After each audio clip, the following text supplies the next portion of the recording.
2024 లేదా 25లో డిగ్రీ లేదా బీటెక్ చదివారా? సాఫ్ట్‌వేర్ జాబ్ కోసం ఎదురు చూస్తున్నారా? అయితే కోడ్ జ్ఞాన్ 100 డేస్ కోర్సులో చేరండి, జాబ్ సాధించండి.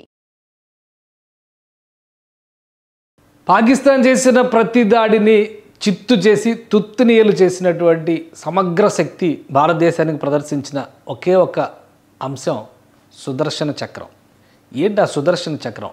S-400 ఎయిర్ డిఫెన్స్ సిస్టమ్ అని చెప్పిన టెక్నికల్గా చెప్తున్నారు.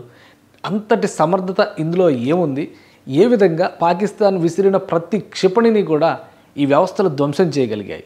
ముఖ్యంగా భారతదేశం చేసినటువంటి యుద్ధంలో ఎదురుదాడి చేయడం కంటే కూడా ప్రతిదాడి చేయడమే ఎక్కువ ఉన్నటువంటి పరిస్థితి. అలానే ముందుగా క్షిపణుల్ని ప్రయోగించింది, అలానే డ్రోన్స్ని ప్రయోగించింది కూడా పాకిస్తాన్ ఆర్మీనే. దీనికి సంబంధించినటువంటి సమగ్ర ఆధారాలని భారత సైన్యం సేకరించింది. వీటన్నిటిని కూడా అంతర్జాతీయ సమాజం ముందర ఉంచేందుకు కావాల్సినటువంటి ప్రణాళికని ఆల్రెడీ సిద్ధం చేసింది.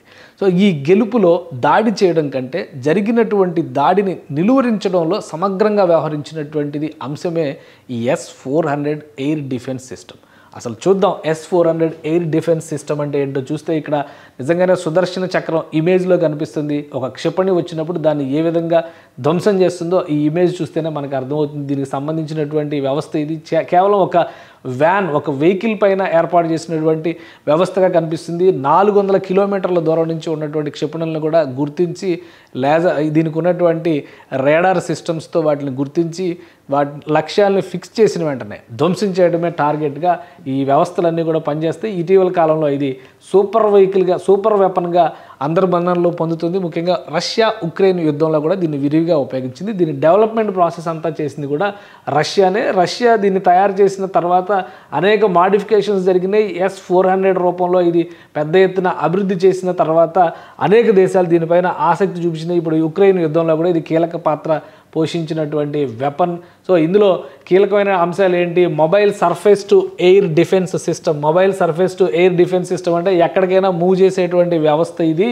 సో ఈ వ్యవస్థ ఏంటంటే ఇలా చక్రాల మీద నడుస్తుంది కాబట్టి 5 నిమిషాల్లో ఎక్కడైనా కానీ సెట్ చేసేటువంటి అవకాశం ఉంటుంది. డిప్లాయ్మెంట్ టైము 5 minutes, అలానే range 400 kilometres, $1.5 billion unit cost, per unit అయ్యేటువంటి కాస్ట్ దాన్ని చూపిస్తుంది.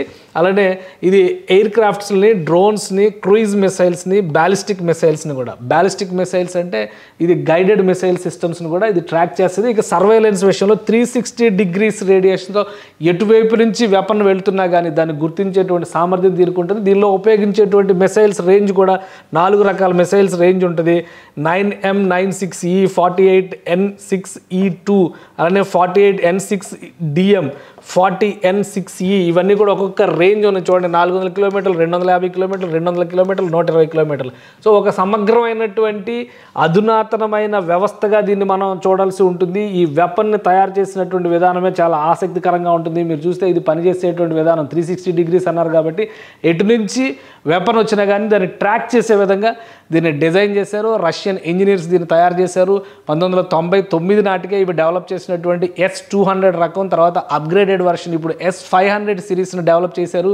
ఇది S-400 సిరీస్ 2007 నుంచి ఇది వినియోగంలోకి తీసుకొచ్చారు.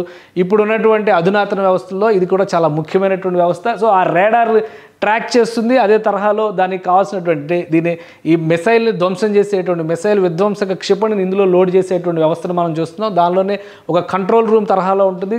కేవలం ఒక మీట నొక్కి డైరెక్షన్ ఇస్తే చాలు ఎలియన్స్కి, అంటే ఎనిమీస్కి సంబంధించినటువంటి వెపన్స్ ఎలా వస్తున్నాయి, ఏ ప్రాంతం నుంచి వస్తున్నాయి చూసి ట్రాక్ చేయడము, దాన్ని ధ్వంసం చేయడము. అదేవిధంగా ఒక్క ప్రాంతం కాదు, భారతదేశంలో అనేక చోట్ల భారతదేశ సరిహద్దు పాకిస్తాన్తో చూసినప్పుడు దాదాపుగా 2500 కిలోమీటర్లు ఉంటుంది. జమ్మూ కాశ్మీర్ ప్రాంతాన్ని మినహాయించి చూసినా కానీ పంజాబ్ నుంచి గుజరాత్ వరకే 2100 కిలోమీటర్ల వరకు ఆ ప్రాంతం ఉంటుంది, విస్తరించి ఉంటుంది సరిహద్దు రేఖ. సో ఈ ప్రాంతం మొత్తం కూడా సురక్షితంగా ఉంచుకోవాల్సినటువంటి బాధ్యత భారతదేశం మీద ఉంది. ఎందుకంటే Gujarat very well developed state, అలానే రాజస్థాన్, ఇంకోవైపు పంజాబ్ వ్యవసాయం మీద ఎక్కువ ఆధారపడినటువంటి రాష్ట్రం. ఇక్కడంతా చిన్న చిన్న నగరాలు, అతి సమీపంగా సరిహద్దులకు ఉంటాయి కాబట్టి భారత ప్రభుత్వం గతంలోనే ఈ వ్యవస్థలన్నింటినీ కూడా ఆ ప్రాంతాల్లో మోహరించింది. అలానే ఎప్పుడైతే ఆపరేషన్ సింధూర్కి గ్రీన్ సిగ్నల్ ఇచ్చిందో ఆ క్షణం నుంచి ఈ వ్యవస్థలన్నింటినీ కూడా యాక్టివేట్ చేసి సర్వసన్నద్ధంగా పెట్టింది. ఆపరేషన్ సింధూర్ జరిగిన వెంటనే పాకిస్తాన్ ఖచ్చితంగా దాడి చేస్తుందనేటువంటి సంకేతాలు ఉన్నాయి కాబట్టి ఇమీడియట్గా వీటి ద్వారా నిరంతర నిఘాను పెట్టింది. వీటితో పాటు డ్రోన్స్ నిఘా నడిచింది. అలానే నిఘా కెమెరాల వ్యవస్థను ఉపయోగించింది. రాఫెల్ వంటి అధునాతనమైనటువంటి విమానాల ద్వారా గస్తీ నిర్వహించింది. ఎప్పటికప్పుడు అప్రమత్తంగా భారతదేశం ఉంది. కానీ మిసైల్ వేసిన తర్వాత దాన్ని ధ్వంసం చేసేటువంటి లక్షణం, దాన్ని ధ్వంసం చేసేటువంటి అధునాతనమైనటువంటి శక్తి సామర్థ్యాలు ఉన్నది మాత్రం ఈ సుదర్శనాస్త్రానికే. అందుకే ఈ సుదర్శన చక్రమే సమగ్ర విజయాన్ని సాధించడంలో కీలక పాత్ర పోషించిందని ఆర్మీ నిపుణులు సైతం చెబుతున్నారు. ప్రపంచంలో చాలా యుద్ధాలకు సంబంధించి ఇలాంటి ఒక ఐరన్ డోమ్ సిస్టమ్ అని చెప్పని చాలా క్లియర్గా ఇజ్రాయెల్ దేశం డెవలప్ చేసింది. దాంతో పోల్చి చూసినప్పుడు ఇది మరికొంత అడ్వాన్స్డ్ అని చెప్పి అంటున్నారు. అలానే ఐరన్ డ్రోన్ సిస్టమ్ ఏంటంటే దీనికంటే అంటే 400 కిలోమీటర్ల రేంజ్ ఉన్నటువంటి వెపన్స్ని నిలువరించడం కంటే కూడా దాని రేంజ్ కొంత తక్కువ అనేటువంటి అభిప్రాయం ఉంది. రష్యన్ మోడల్ మాత్రం బాగా సక్సెస్ని సాధించినటువంటి మోడల్.